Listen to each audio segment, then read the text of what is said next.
Welcome to DEMOCREPUBLIX, where we cover the real news that matter to we the people. According to Charles Ortel of Politizet, multiple governments are targeting Clinton's biggest charitable frauds. France is only one of the numerous foreign nations where officials, public and private, are connecting dots and preparing accountability measures. Those who believe a certain Arkansas-based political family always gets away with it should know that the race to indict, prosecute, and convict multiple actors leading to the sprawling international Clinton Foundation fraud conspiracy is on.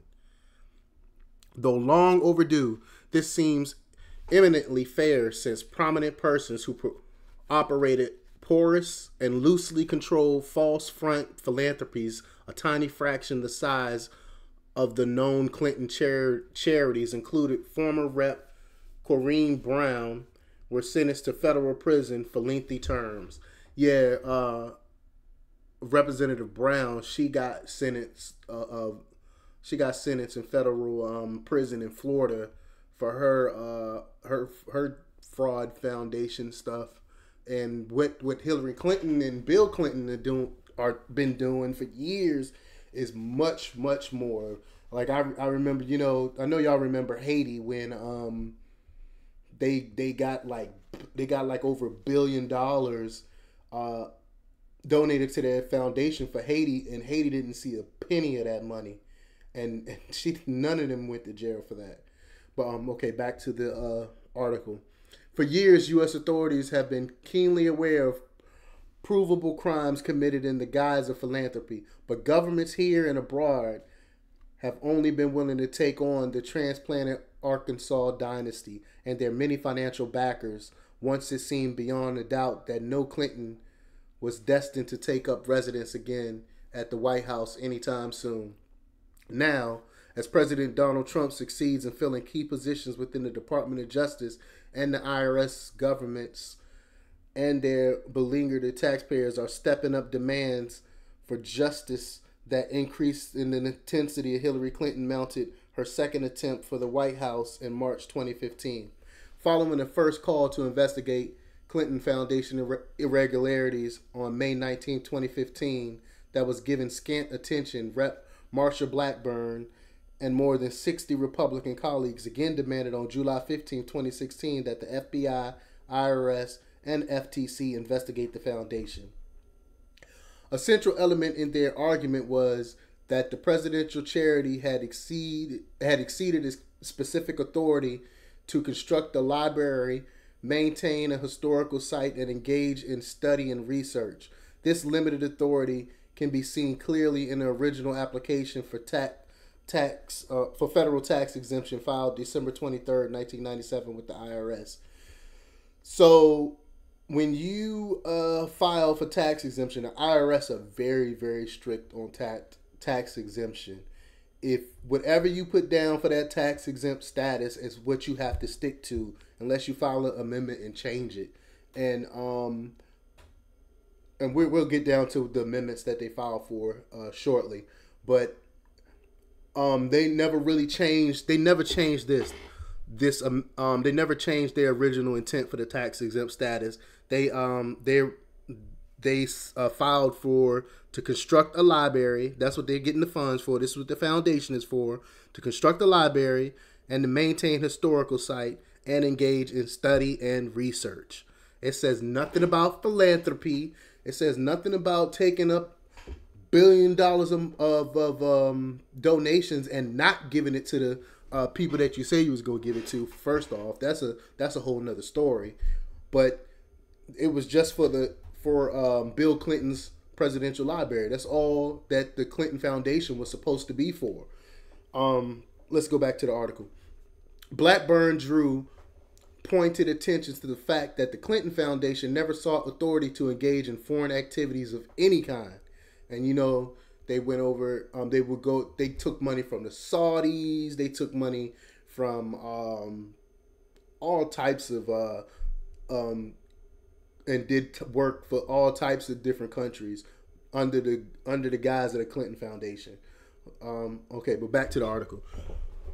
Quote, no mention is made of conducting activities outside of the United States, which is one of the codes included in the IRS application for recognition of exemption. And in effect, at that time, see Activity Code 910. As a result, the Foundation Global Initiative appeared to be unlawful pursuant to IRS guidance, unquote. Days later, IRS Director John Kokison confirmed that he had referred Blackburn's letter to the service's Dallas office for examination. There, matters have rested ever since, so they never did anything in Dallas. A federal tax-exempt charity must limit the scope of its work to precisely define pursuant that are in fact charitable.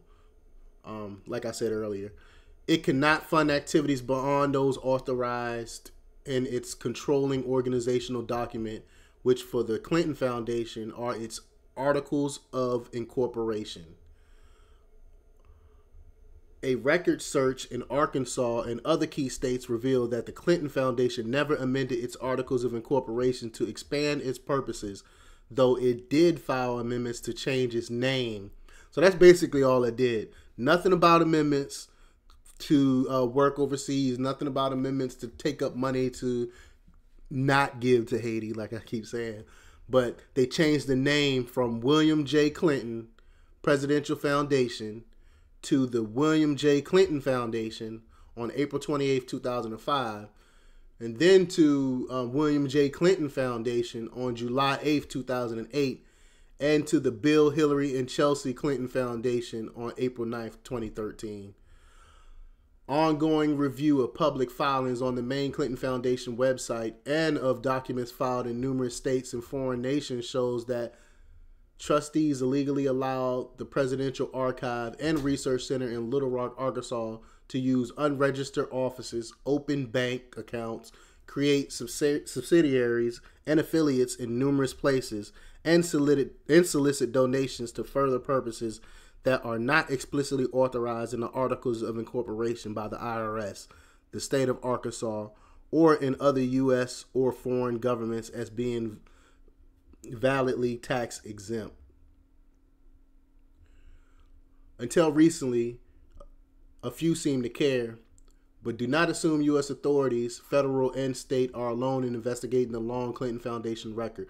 For example, years ago, the French government attempted to unravel what might have happened to hundreds of millions of dollars it directed towards the Clintons to fight HIV/AIDS internationally.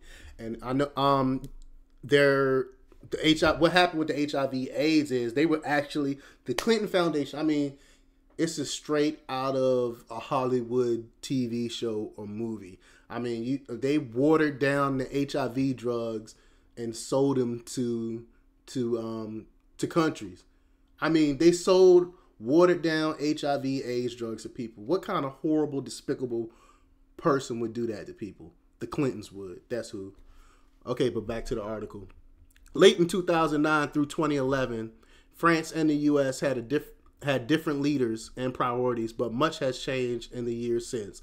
Government debts in both nations have soared, and taxpayer patience is stretched thin. The same can be said of other countries as well. So, what do you think is going to happen to this Clinton Foundation? I don't think anything's going to come of it, because every time I think they got something on Bill and Hillary, and I'm like, yeah, they finally going to lock them up, nothing ever happens. You know, they're not going to lock them up. They still hold too much power, too much sway in government. You still got the people, the deep state backing the Clintons. So they're pretty much untouchable. That's why they call Bill Clinton the Teflon Don. He gets away with literally murder. I mean, Bill Clinton raped women on record. He raped women, and Hillary Clinton would go and threaten the women that he raped. You know, I mean, these are horrible, horrible people. Well, I'm interested to know what y'all think. Do y'all think that they're finally going to take down Hillary Clinton and Bill Clinton, the Clintons with the Clinton Foundation, all the dirt and stuff they did, and continue to do with the Clinton Foundation? Do y'all think they're going to finally finally take down the foundation, or do you think they're gonna get away with it? Let me know what you think. Leave your comments below, and click that like button, and please subscribe. Check out DEMOCREPUBLIX.com for the latest in news. Till next time. We living on a real nightmare.